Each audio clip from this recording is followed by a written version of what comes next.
Today, we're going to talk about confidence. Confidence is something that I actually have pretty much mastered in my life. It's something that came naturally for me as a young adult, but also as I am developing in life and as I'm growing my relationship with God. The world has really done some harm to our self-worth, to our identities, and how we see ourselves. And most people you meet are not truly confident.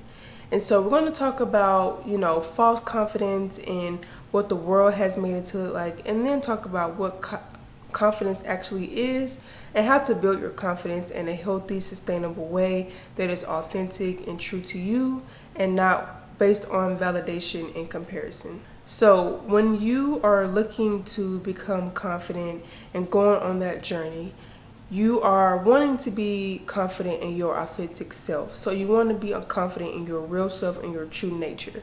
And the thing about it is that this world has really changed who we are. They've programmed us to think certain ways, to see life from a certain perspective. So most people don't even know who they truly are. So that's a journey on its own to really discover your real beliefs, your real morals, your true values, and understanding what makes you unique.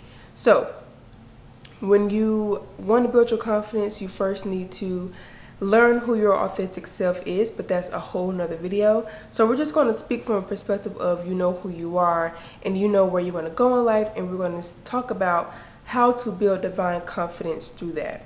So you first have to know that there's a difference between confidence that's built and confidence that is given. So confidence that's given comes from the world, it comes from external validation, it comes from comparison, it comes from what you receive from other people. Confidence that's built comes from within. You guys know from all of my videos, even the ones that I've been posting in this 7-day series, we're talking about inner work, we're talking about our inner selves, our inner voice, and that is what truly matters. It dictates the decisions that we make, the decisions that we don't make, our relationships, our career, the path that we go on in life is all based on our inner world.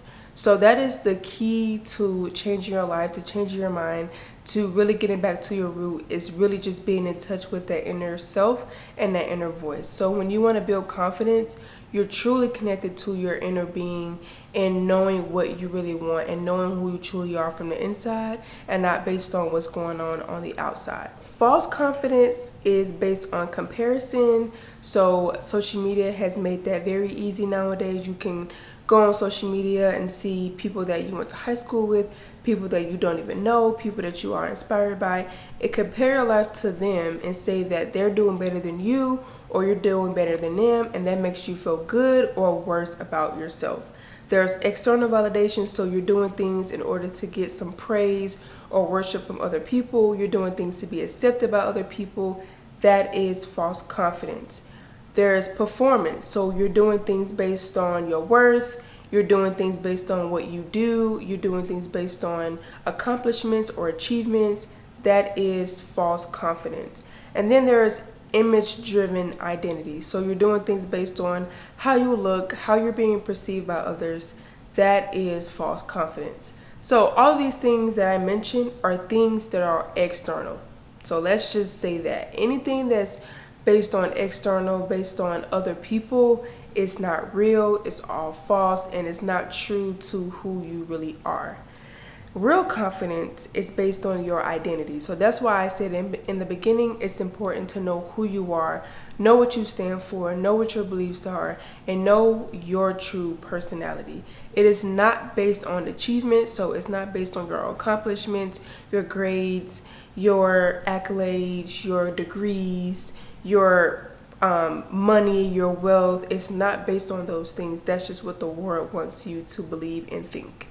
World confidence is not loud, it's quiet. You don't have to make yourself heard, you don't have to make yourself known. You walk into a room where people will already be attracted to you, people will already feel your energy. You don't have to boast and be loud. That is not real confidence. And real confidence is also about being secure in yourself. You're not quick to be defensive. You know who you are, you know what you believe in, and you know what your standards are. And then, like I said, you don't have to prove yourself when you are really confident. You don't do things because you're trying to prove a point, because you're trying to make people believe you, want people to believe that you're worthy. You want people to believe that you are good for the job. You want people to believe that you're better than them or better than other people. That is not real confidence. So, as you guys can see and hear, fake confidence, false confidence is all about external validation. It's about comparison. It's about how you're being perceived by others. Real confidence is how you perceive yourself. It's about your inner world. It's about your secureness within yourself and within God, and not based on other people believing in you in seeing your worth or value. So just a little story time about myself and how I really learned that I was confident to a degree, but I was also not confident to a degree. So me personally, I was very invested into my achievements. So I graduated high school with a 4.0 GPA. I went to college and I was an honors student. I think I graduated with like a 3.7, 3.8 GPA. I joined certain programs. I joined a sorority. I was really big into just making sure that I had something to show, that I was smart, I was wise, and I was making good decisions. And I didn't know that I was doing that until probably the past 2 years. And we'll talk about the journey that I went on. But I was very confident in myself because it wasn't about how I looked. It wasn't about anything like that. It was all about my achievements. So I did whatever I could to prove that I was just the best student. I was the best, I was just the best at whatever I was doing that had to do with like career or, like I said, school. So I was chasing achievements in that way. And then I also started a master's program immediately after I graduated college, my undergrad. So I graduated in May, I started a master's in June, and then August I dropped out. And that was a huge turning point for me because that's something that I'd never done before. I never quit anything. So because I dropped out, it definitely messed with my confidence.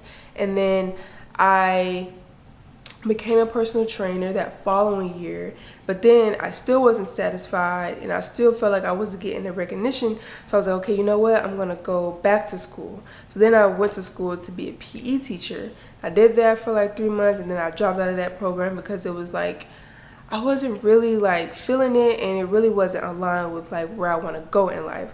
So I dropped out of that program, and that messed with my confidence, and I realized I keep making the same mistake and thinking that going to school is the answer to my problems.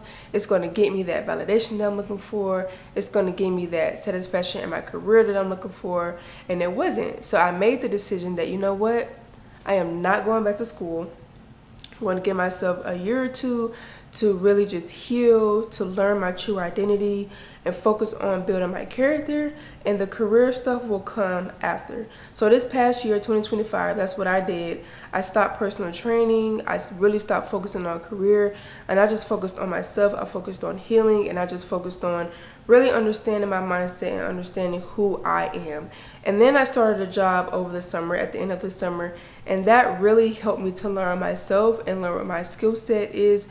Let me see what I'm passionate about, and also just help me to learn my true identity and what my gifts are. So with that being said, it's really important that you detach yourself from any type of external validation and doing things because you want recognition from other people. For me, I think I just wanted recognition from my family. I didn't care about other people, but I will say now it is very challenging, or it was challenging, not anymore, but it was challenging to, when people ask me oh, what are you doing? And having to tell them that I'm not in school or that I'm not in the career yet that I want to be in, not fully.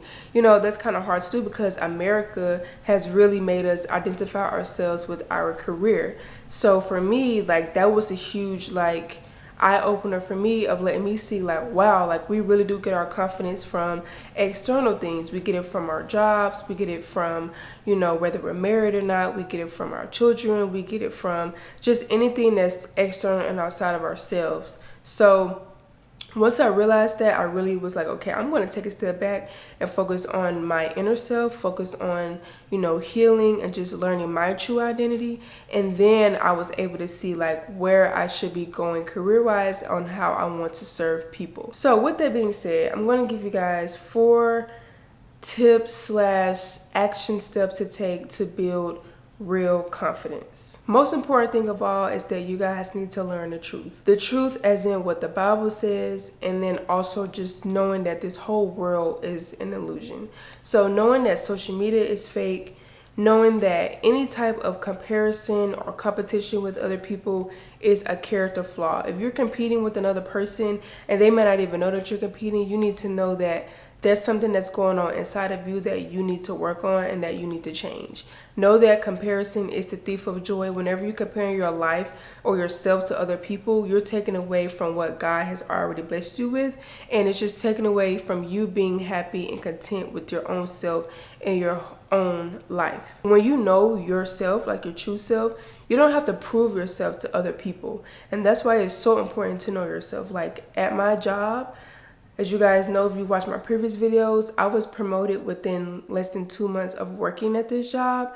I didn't have to compete with anybody because I already know myself. I know that I'm great at anything that I put my mind to. I know that I'm a great worker. I have amazing work ethic. I'm dependable. I'm a leader. Like I'm someone who just has integrity and always wants to do what's right. So I don't have to prove myself and go above and beyond to try and, get the promotion or get people to see my worth or get confidence from other people or get that validation from other people. So it's very important that you know yourself. It's also important to know that God made every single one of us unique.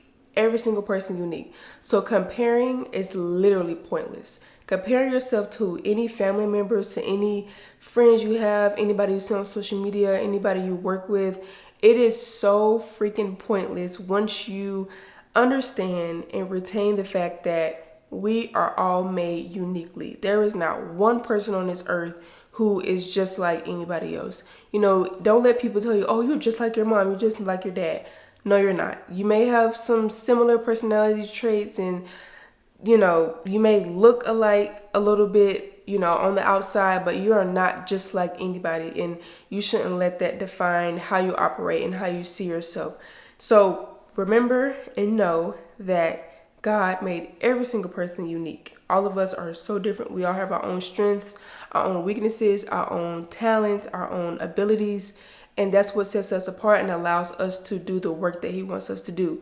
So comparing is pointless because somebody will be more skilled in something that you aren't in, but you're more skilled in something that they may be not as skilled in.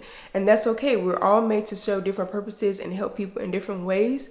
So that's why God made us all unique. Me personally, you won't catch me in the medical field. Like I love helping people, but my skill set is not dealing with blood and all of that stuff. I can't do it. But there's somebody else who's made for that. They were built for that. And that's okay. I don't envy them. I don't feel any way towards them because I know that that's not what I'm meant to do and that's not what makes me who I am. So it's important that you know the truth about life.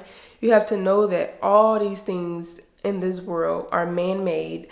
Outside of the stuff that God made in Genesis 1, all this stuff is man-made. So you have to know that this stuff is fake. This stuff is external. These are things that are added to you that don't really have true meaning and true value. Once you understand that and you understand the importance of really knowing yourself, confidence will come so easily. Comparison won't be a thing. Validation won't be a thing, and you will be much happier and more at peace with yourself and with life. Next thing, it's very important that you build in private and that you become secure. This is really, really important because we always want to do things for other people. We always want to announce everything that we do, and that's just because you want validation and you want everyone to know what you're doing. The only reason you want people to know what you're doing is because you want them to see you as being somebody who's worthy, someone who's always doing things. You want people to be talking about you. But it's better to build in private, and then if people just happen to see it, they'll see the fruitfulness of it, great. But you're not doing it because you want praise from other people. So that's why it's very important to move in silence. When you hear people say that, that's a real thing. It's important to build in private, not because you want to be secretive or you want to pop out on them at some point. It's not about that. It's just about having integrity and doing the right thing because it's the right thing and not because you want other people to give you validation. So number 2 step into building, and these are not in no particular order, but if you want to look at this in the order, yes, I would say 1, learn the truth, learn yourself, know yourself. Number 2, build in private. So when you go on your healing journey, it's not something that you need to post about and tell everybody about. Just get in the closet with God, get in your Bible, go to therapy, into journaling, meditating, going to the gym. Do it because you want to become better, because you want to be a blessing to others, and not because you want other people to praise you and see you as worthy, and because you want their validation. Okay, the next one, this one is very, very important. Detach from external validation. You do not need other people to compliment you or tell you that you're doing well. Getting feedback is very important to help you grow, but it's not to define you or define your character or define your confidence. So like, for example, at my job, we do something called feedback where our leadership or anybody in leadership will kind of give you some pointers or some tips to help you do things better or just to, let you know how you're doing in the job. And we call it feedback. That is very, very important. They'll also give you some other feedback, letting you know that you're doing well. And it's not to define you and say if you're a good or bad worker. It's simply to help you grow and become better or to continue doing what you're doing. So look at, any type of compliment you get as, okay, I'm doing well. Not even that. You don't even want to look at it that way, because if someone gives you a compliment, you don't want to take that and let that define whether you're doing well in life. But I'll just say, when people give you a compliment, don't be attached to it.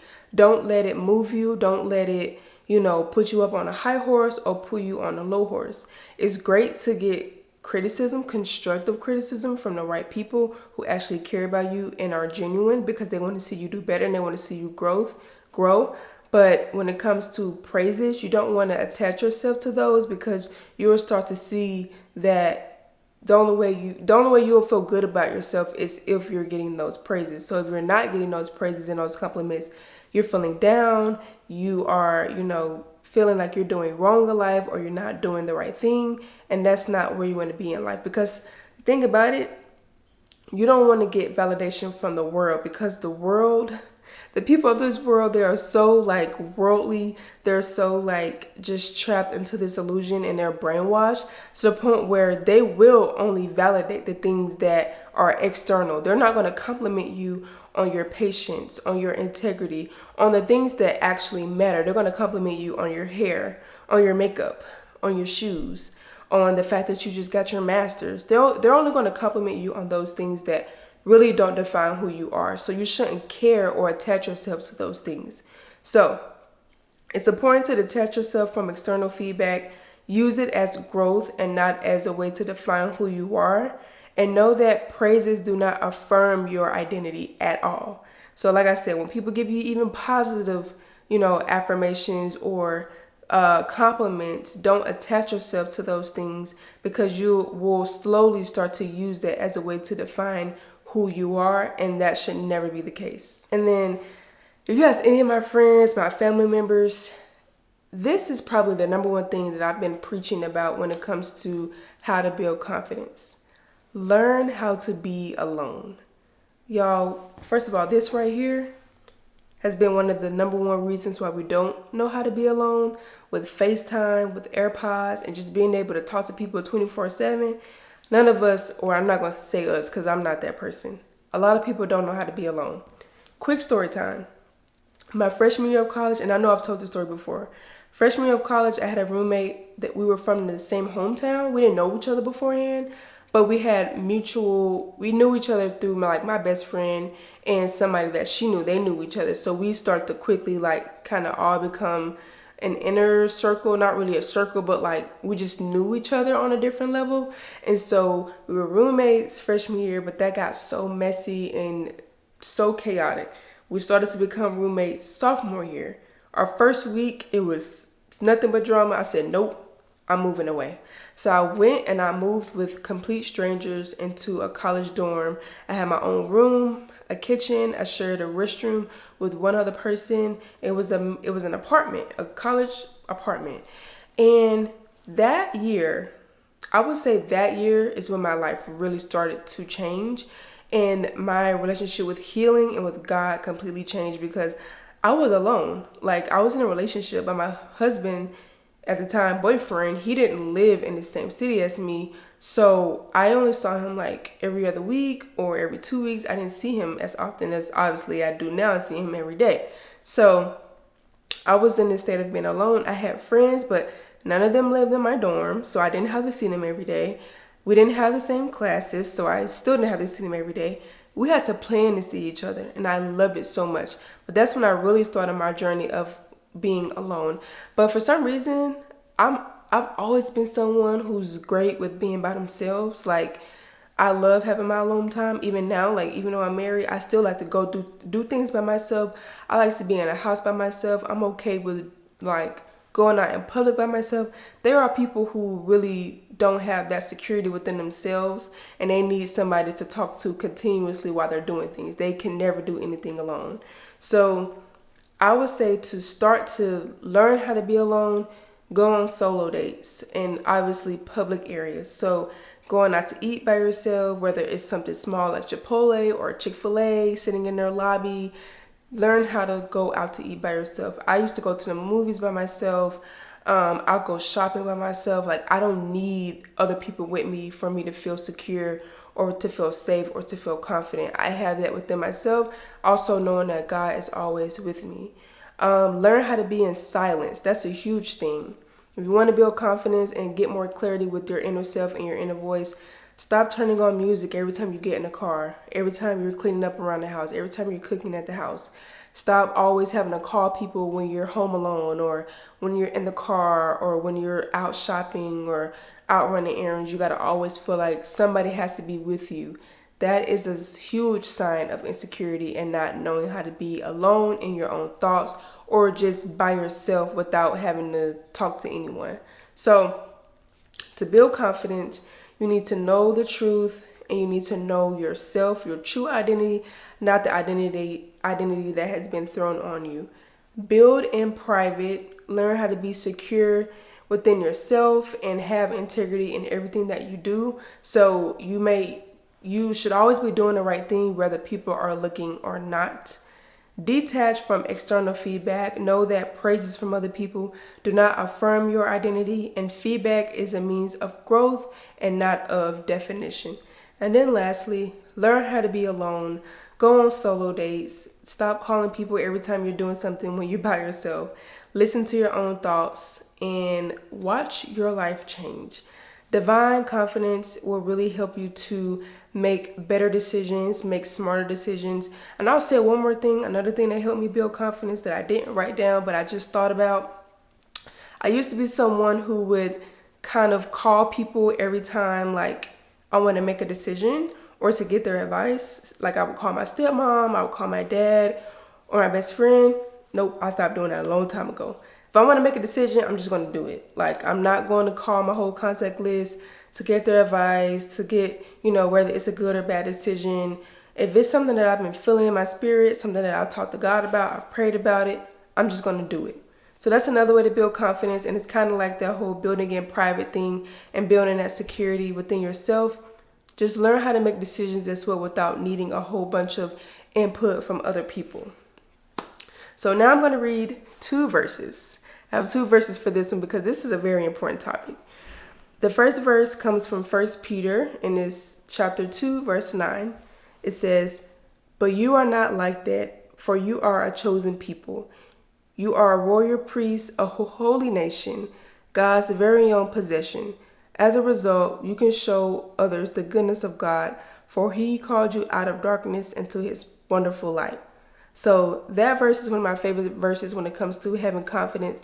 God chose all of us to do different things, to be great, to be his servants. And you have to see yourself from a high standard based on his word and how he sees us. Like I said, he said we are a chosen people. He pulled us out of darkness into his wonderful light, and we are his possession and we are royal. That's how God sees us, and that's how you should see yourself. Make your confidence or build your confidence based on what God says and not what the world says. The next one comes from 1 Peter chapter 3, verses 3 through 4. Don't be concerned with the outer beauty of fancy hairstyles, expensive jewelry, or beautiful clothes. You should clothe yourselves instead with the beauty that comes from within, the unfading beauty of a gentle and quiet spirit, which is so precious to God. So God doesn't want us to focus on external things. He's not saying that he wants us to look a mess and not care about our appearance, but he's saying we should focus more on who we are from within, the beauty of us being gentle, of us having a quiet spirit and not always having to be loud and making our presence known. And that is what is precious to him. He cares more about our character, our hearts, and our minds, what's going on inside of here versus what's going on the outside. So stay aligned with your identity. Trust yourself in your decisions, and practice affirmations that align with your true identity and not the identity that comes from the world. Know that God loves you, he sees you, and that's where your confidence should come from, not from people outside of him. I hope you guys enjoy this video. I will see you guys in the next one. Thank you so much for watching.